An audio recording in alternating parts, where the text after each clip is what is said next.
Hello children, yesterday we finished with the practice set 2.1. Now today we're going to see what is an irrational and real number. Okay, so irrational numbers. What is a rational number? Rational number is when you can represent a number in the P upon Q format where Q is not equal to 0. Yes, this was a rational number, wherein irrational number is something that you cannot represent in P upon Q format. Irrational number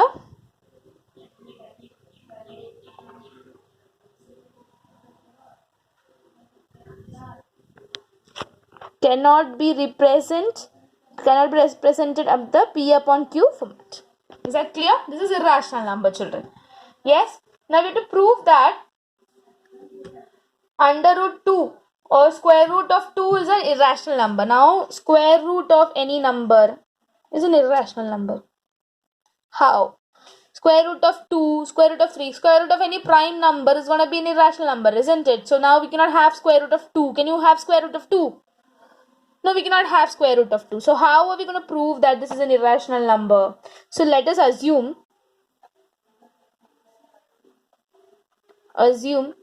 that under root 2 or square root of 2 is a rational number.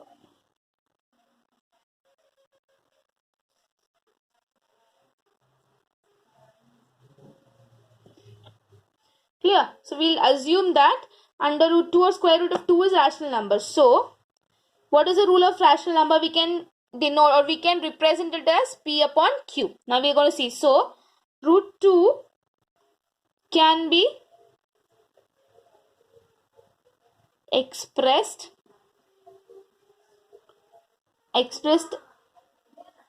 in P upon Q form. Yes or no? Yes. So now when P upon Q is a reduced form of rational number. Yes or no? Is a reduced form. That means that is the last form. Yes, reduced form. If you have 6 upon 9, P upon Q is 2 upon 3. That is a reduced form. So 2 upon 3 is a P upon Q, a rational number. Clear? Yes, so P upon Q is a reduced form of rational number. Of a rational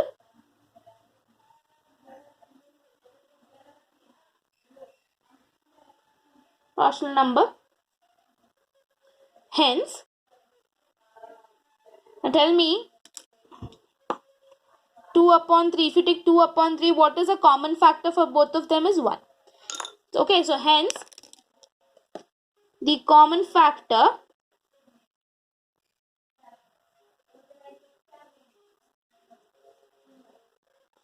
of P upon Q is equal to 1.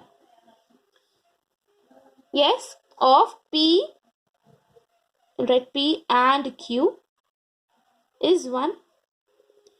2 upon 3, 1 is a common factor. Yes or no? We have to find that only then this is going to be a rational number. Okay, so therefore root 2 is equal to P upon Q. Yes? Yes? So if you square both the sides. Why square? So that we can remove this root. Squaring both the sides. What do you get by squaring both the sides? You get 2 is equal to P square upon Q square. Yes or no? Yes. Now, we'll just take this Q square up. Therefore, 2Q square is equal to P square. 2Q square is equal to P square. Yes or no? Yes. Now, therefore, P square is equal to an even number. Ma'am, how is it going to be an even number? Now, children, remember, you multiply any number with 2. For example, you multiply 2 into an odd number 9. How much do you get? 18. So, you multiply, you see 2 is stable. You multiply with any number, you get an even number only. So p square is an even number. 2 into q square is equal to 18. So p square is an even number. Accepted? Do we accept this? I've given an example also. So if p square, so if p square is even, p is also gonna be even. Yes or no? Now for example, if you take 64, what is the square root of 64? 64 is an even number. Yes, square root of 64 is 8. Now what is the square of 9? 81. Is it an even number? No, it is an odd number. This is a rule, no? We've learned this rule. Yes, you take square root of any number. Square root of any number or square root of an even number is gonna be square, an even number only. Sorry, square root of an even number is gonna be even number. Square of an even number is also going to be an even number. Square root of an odd number is always an odd number. Clear? Yes. So, therefore p square, if p square is even, therefore p is also even. Clear? Clear? Yes. So, if you want, you can write. You have to write the sentence. Yes? Means, if p is also even, means the factor of p is equal to 2. If it's an even number, what's the factor gonna be? 2. It is not gonna be 1. Okay, if the p is 2, for example, if I take p as 4, factor of 4 is 2, 2s are 2, 1s are, the factor is 2. Prime factor is 2. Understood? Yes, we've got this. We take this as 1. Equation 1. Now, for example, if you take p is equal to, suppose, okay, 2t. This is a suppose. We just have just considered this. Therefore, p square is equal to 4t square and t is approximately an integer. Yes, t is an integer. We'll take t as an integer. Okay. So, I have squared both the sides. Squaring.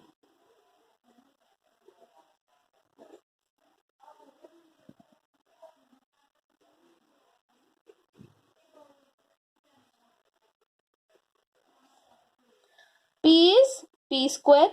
2 becomes 4 and t becomes 2 square. T is an integer. Take this. Now from 1 and 2. From equation 1 and 2. Now if you see, p is common. P square is common. Yes or no?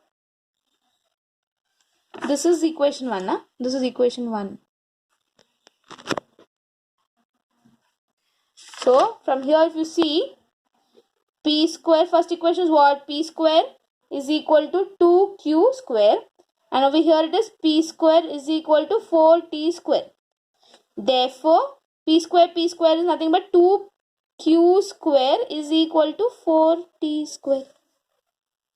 Yes? Yes or no? Yes. Okay. So, therefore, q square is even. We all know that q square is even. Because q is even, no? Therefore, 2 is a factor. Factor of q again. Yes? Therefore, from